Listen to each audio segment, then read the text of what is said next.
Beyond Light kicks off the next trilogy of stories that we're trying to tell with Destiny. Players are going to go on a journey to discover the true nature of light and dark. It's the beginning of players learning more about the darkness, and in fact going so far as to wield it. It's about leaving comfort and safety behind, walking a different road than one that you may have believed you were destined for. What makes something bad? What makes darkness dark?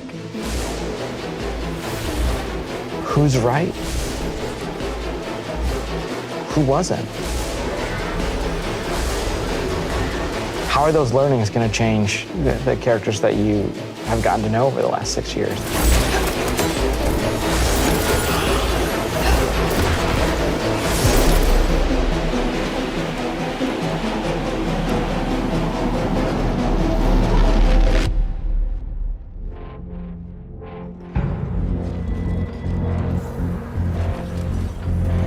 Beyond Light's really the beginning of a new adventure. Guardians, for the longest time, have been bathed in the light, sort of this altruistic force fighting back evil. And now we're starting to move into that gray area between the light and dark. If the darkness reaches out, we must reach back. I will not sanction this. In Season of Arrivals, the Vanguard is divided. You have some characters telling you, we should fight these ships, and we have other characters who are saying, no, we should find out what they want. We should get to know them and understand more. But it definitely comes to a head. This next year in Destiny is really just about how all the different characters and factions are reacting to these disappeared destinations and what that means as the pyramids have arrived in our system, not for the first time, but for the second time. We're going to see the return of a character who's been absent for a pretty long time in The Stranger, and boy, does she have a lot to say, and she has a lot of time to explain. When I know more, you'll know more. She has shown up to encourage us to take on the darkness, and the only way to truly stop it is to work with it. And here comes our Guardian, right on time. Why did the darkness invite us here? Europa is literally like a time capsule. Europa is huge. Killer destination, freezing cold. Desolate. Some of the most beautiful spaces I've ever seen in a video game. There was a lot built on Europa during the Golden Age, and a lot of that was built underground. Clovis Bray had some research facilities there, really pushing the limits of technology and innovation there, maybe stepping into some things that we shouldn't have. Under the ice, all kinds of secrets. I'm so excited for what players are going to find.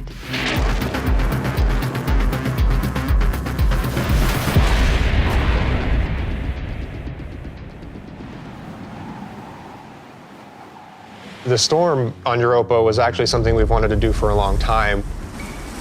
We wanted it to feel harsh. The weather system is so awesome. Like, you're walking through an open space and all of a sudden things start happening. Coming across like Fallen or Vex for the first time, you can barely make out the glow in their eyes. The sound of the wind, the ice will change based on what the weather is looking like. You'll actually feel every piece of the environment changing around you to match the storm.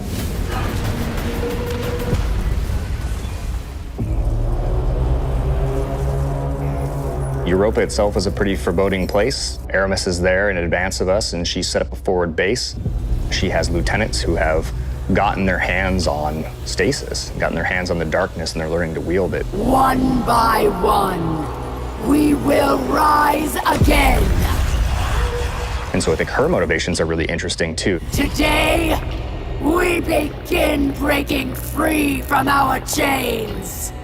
Aramis really challenges a lot of the ways that we think about light and darkness. She's going to make you think about your relationship with the Traveler. She's a compelling leader, and she has a vision. And especially after the collapse of their society, people, I think, the Fallen wanted someone to follow. Is the light going to be enough? I think we've seen that we need some new tools to fight our enemies with.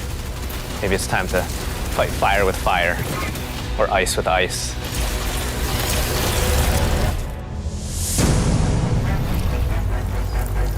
Stasis is, not just a set of new supers, but it's a new damage type. We've got Solar, Void, Arc, and now we've got Stasis. The idea for Stasis all really came back from the gameplay idea of freezing someone. That was kind of the theme that everyone kind of rallied behind. Dima's an amazing concept artist, had some images that really kind of put us on the right path. What really was landing with that was the more crystalline notion. So when we say cosmic ice, that's kind of where the cosmic comes in. Once he freezes solid, I'm able to hit him again and just shatter him into pieces. The pieces break apart and explode into sharp shards that can damage you. So all of that kind of came together when we landed on that theme.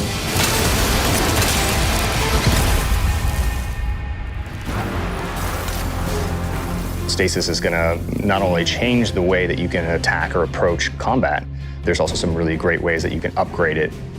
Then you start getting into the more interesting parts, things that we're calling aspects and fragments, which are additional ways to modify your subclass. Aspects are a little bit more potent, and then the fragments are the things that are class agnostic, but depending on what your class is and depending on what your aspects are and how you want to play, you're probably going to be starting to select different ones in there. This is just the beginning for Stasis. We're going to continue to expand on it. We're just excited for players to get their hands on this.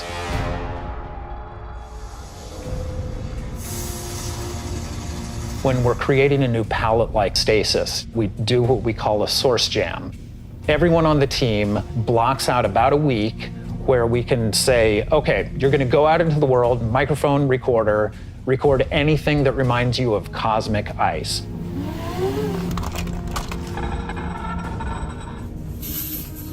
That gives us the palette that we can build the eventual sounds out of.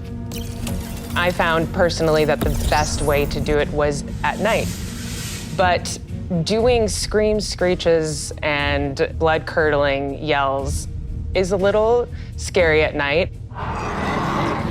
Then I had a really rumbly stomach, and that also was recorded. There was also a breast pump.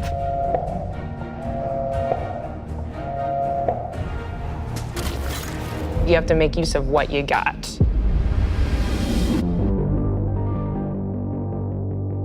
In Beyond Light, we have new exotic weapons for you.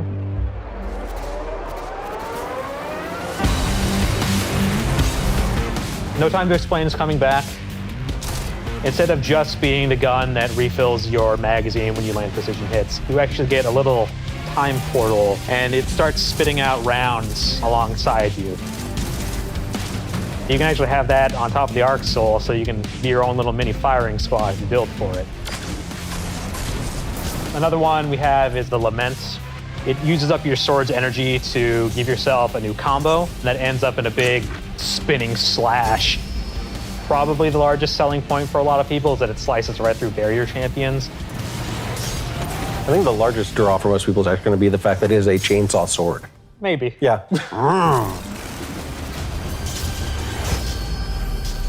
For Beyond Light, we really wanted to create exotic armor pieces that formed a key part of your build around which all the other parts of your build could revolve.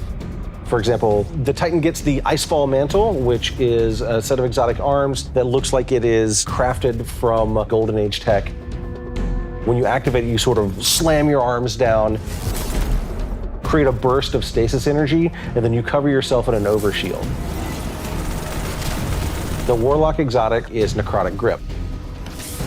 If you are facing a wave of thralls running at you, you can nail them with your melee attack, and it starts to burst and sort of cascade through the whole group.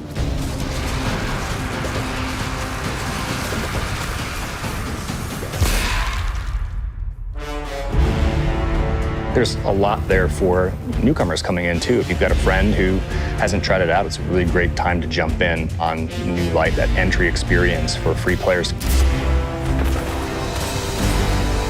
Last year, when New Light launched, we brought back a small portion of the Cosmodrome. This year, we're bringing back a much larger portion of the destination. It takes some of the experiences that started with original Destiny 1, but puts them and stitches them together in a different way and adds new things and tells a different story.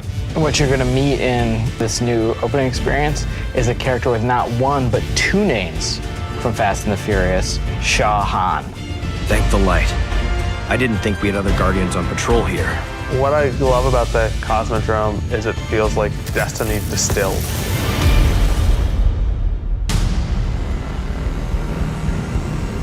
Season of the Hunt picks up where Arrival's left off. Other forces are taking advantage of the darkness to make their move forward, including Xivu Arath, a sister of Oryx, and she's taking this opportunity to build up an army. And we're working with Osiris to try to stop her. Osiris goes out, stumbles across these hive growths that are driving combatants crazy. Osiris is in trouble, and of course, you're his only hope.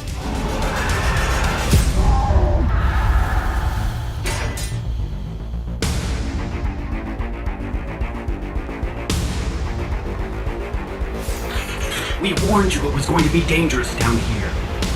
Impossible.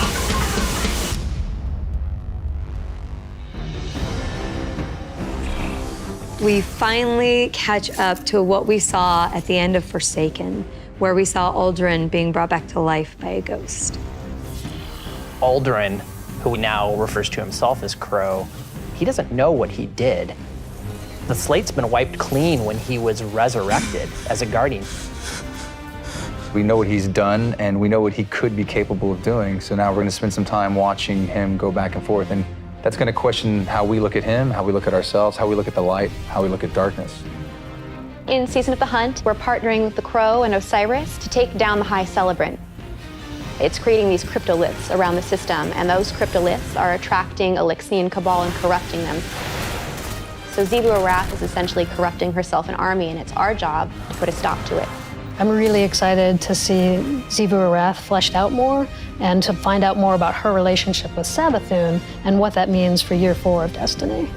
Savathun has been placing dominoes, and at the end of Year 4, she's gonna knock down the dominoes. We're gonna see what she's been really up to. And so this year, she's putting the last pieces in place.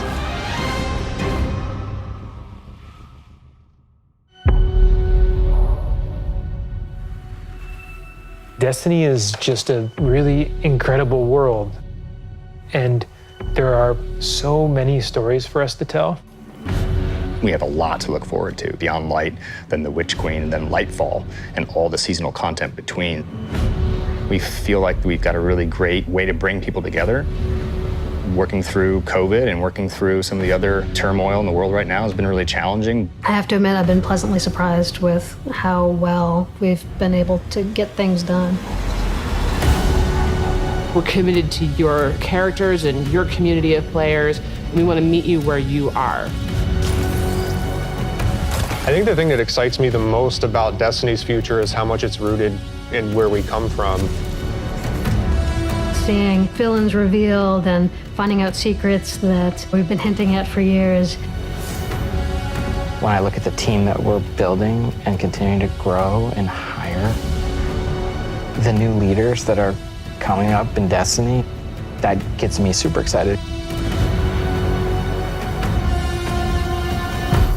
Destiny's best days are ahead of us.